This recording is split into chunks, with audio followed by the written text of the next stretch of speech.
Hey everyone, you're watching Rooted and Rising, and this is a show about aging, healing, and everything in between. And on today's show, we're going to talk about things that no one tells you when you turn 60, and maybe some things you can do about that. So let's get into it. To be young and carefree, to go through life with big dreams and ideas and energy, and you don't wake up feeling achy. You don't go to bed full of worry, and you look at life's horizons as every day is an endless opportunity. And then one day you look up and you turn 60 and you wonder, where did the time go? And in that time, no one tells you about what to expect when you're 60. There's no manual, there's no agenda or rule book to follow. Well, I want to talk about maybe some things that you might have heard when you turn 60, or some things you've never heard of before. And maybe there's some things you can do about it. So one thing that occurred to me when I turned 60 was to maintain my peace. And this is not the first time I've heard of this. I have family and friends that also say the same thing. You get to a certain age and you just don't want drama in your life. You don't want to draw the drama in, and you don't want people around you that bring the drama. Instead, you want to have like minded friends and family members around you that don't create drama every chance they get. So what you tend to focus on more is how to maintain that peace. For me, it means establishing maybe some clear boundaries, knowing what I'm willing to do and not willing to do. And also, it might mean there's some things that I might say no to and not feel compelled to be caught up by the guilt. I remember when I was younger, the guilt would consume me. Oh, I have to do this because how am I going to look like as a friend? Or I have to do this because my family's not going to like me if I don't do this. The guilt would just kind of consume me. Now that I'm older, I know that maintaining my peace is most important to me, because with maintaining peace means that I can be the best I can be as an individual, and then put that out into other people's lives. So peace to me means surrounding myself with people that really care for me, and vice versa. It's no longer a one-way street where I do everything for everybody and it's not reciprocated. My circle of support gets smaller, but it gets more meaningful.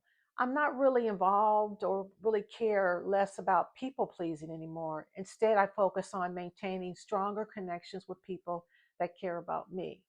I establish clear boundaries and expectations, and that for me works well with creating a space that's more harmonious to how I feel on the inside. One interesting thing that's come up a lot now that I'm older is the talk of being regular. I remember when I was younger, and I would talk to like older people in my family, and they would always focus on, did they go to the bathroom today, or were they regular, or they're constipated. And I used to say, why are they talking about this? And now that I'm older, I know that that does come up. You really want to be regular when you're young. You know, it's like clockwork, like you really don't care. But when you get older, it's important. So I try to be mindful of what I take in, and that's making sure I get enough vitamins. I take a magnesium tablet every day to keep myself kind of regular, and I think that helps a lot. So yes, when you get in your 60s, sometimes that topic is, am I regular or not? It comes up a lot. So also with getting older and entering your 60s, there are some clear physical things that happen to your body. So your skin gets a little bit less elastic, your muscles get a little bit weaker, you experience some muscle loss.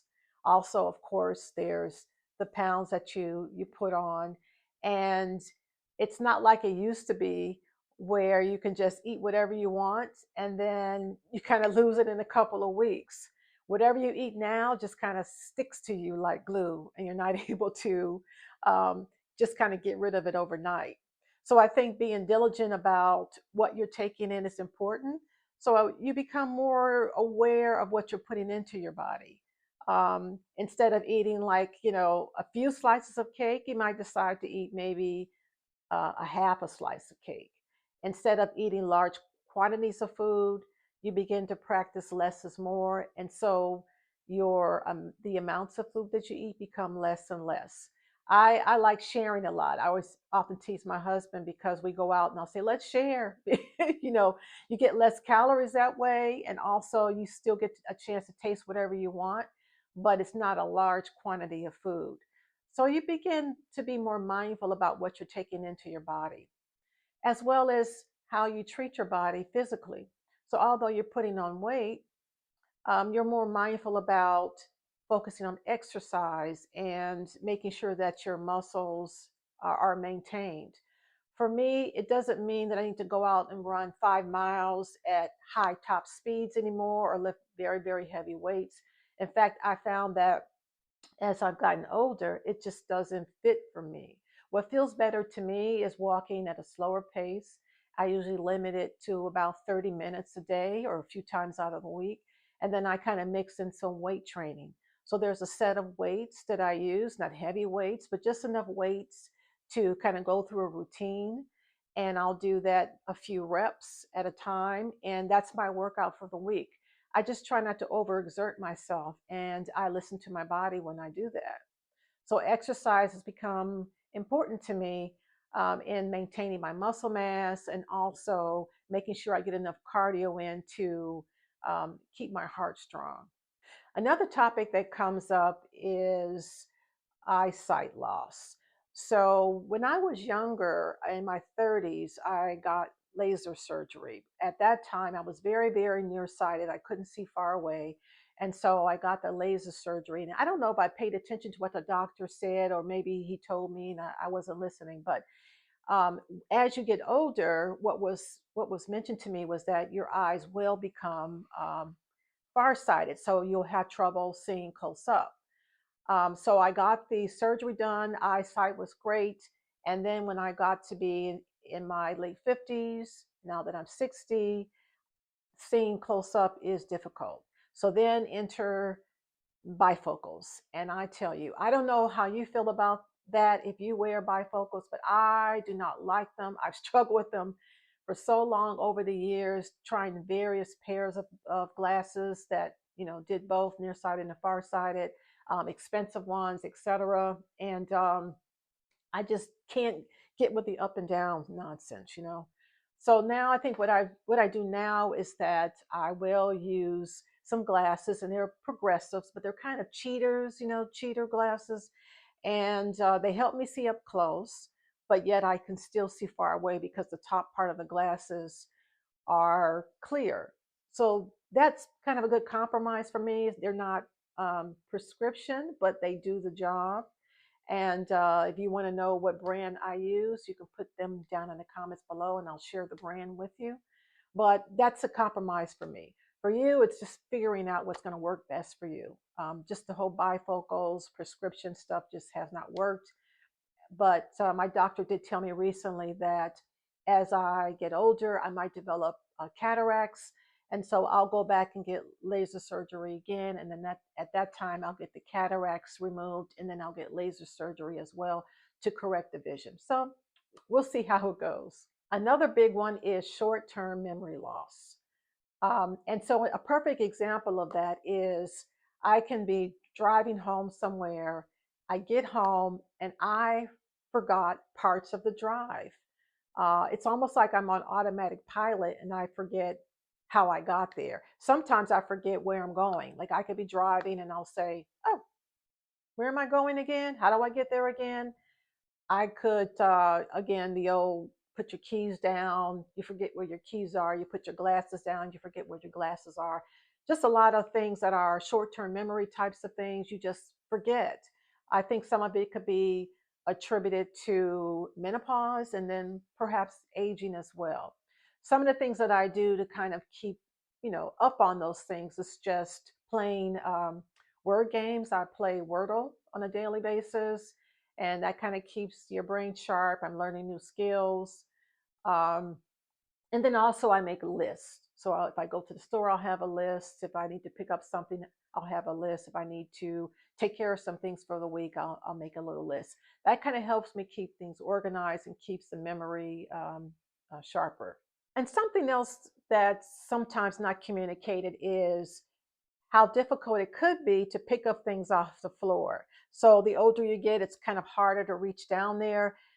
The Something that drops on the floor seems like it's 1,000 miles away, and you just don't want to bend over to get it. Sometimes your weight can get in the way, and other times you might have back issues or mobility issues or just, issues stretching. And if so, there are items out there that you can purchase. I think they're called grabbers that will help you, pick things up off the floor, reach, someplace high on shelves and such. But I would encourage, to explore the floor, get down there on the carpet and see what's down there, stretch your body. That's going to help you maintain that mobility and help you stretch those muscles. What's the expression? If you don't use it, you'll lose it. So if you can do that, then do it. And I think the more that you practice that, the more you stretch yourself to pick up things and reach for things, the better off your body is going to feel. So I don't have too much trouble with that. I can pretty much be fine with reaching down and picking up something and getting down on the floor and getting up. But I noticed that as I age, it got a little bit more difficult. So even in my exercise routine, I practice standing and sitting a few times and reaching for things to practice that mobility.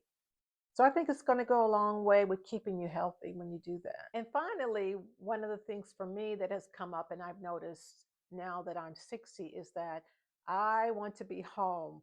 Less is more for me, less going out, less being outside the house. I just want to be in my own sanctuary, be in my own house, enjoying my surroundings, whatever that means for me.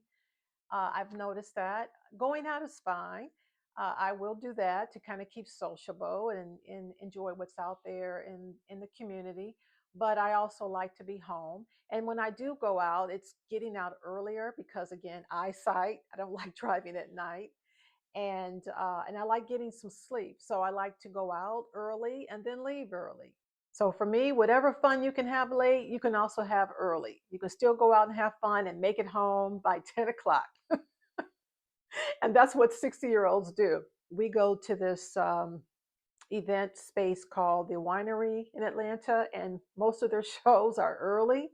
Early, they start on time, and they get out of there an hour and a half to 2 hours max. So we're there, and we enjoy the surroundings, and then we make it back home. We're usually home by 11, unless we go out and have a late supper, and that's it. Did I say supper? I mean dinner.